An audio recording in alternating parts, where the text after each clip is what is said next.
আজকে সকাল থেকেই দেখছি প্রচণ্ড বাতাস শুরু হয়েছে, ঠিক করে বসাই যাচ্ছে না জানালা খোলা রেখে, এত বেশি বাতাস।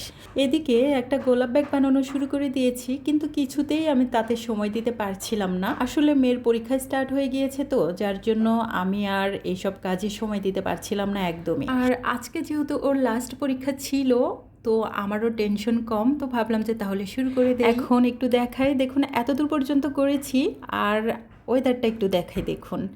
এই তো বৃষ্টি শুরু হয়ে গিয়েছে, আর এত বেশি বৃষ্টি আমি জানালাটা খোলাই রাখতে পারছি না, কেননা বাইরে থেকে বৃষ্টির পানি ঘরে ঢুকে যাচ্ছে। আর এমন ওয়েদারে এক কাপ চা না হলে কি হয় বলুন, যেহেতু আমি এমনিতেও অনেক বেশি চা পছন্দ করি, তো কাজটা রেখে আমি আগে চা বানিয়ে আনলাম। ছোটবেলা থেকে প্রচণ্ড পড়তে ভালোবাসি, ক্লাসের পড়া ছাড়া আর কি। কাজের জন্য যেহেতু এখন ঠিকমতো পড়তে পারি না, তাই আমি সবসময় চেষ্টা করি বিভিন্ন ধরনের অডিও বুক, পডকাস্ট অথবা ঐতিহাসিক কোনো কিছু শুনতে শুনতে কাজ করার।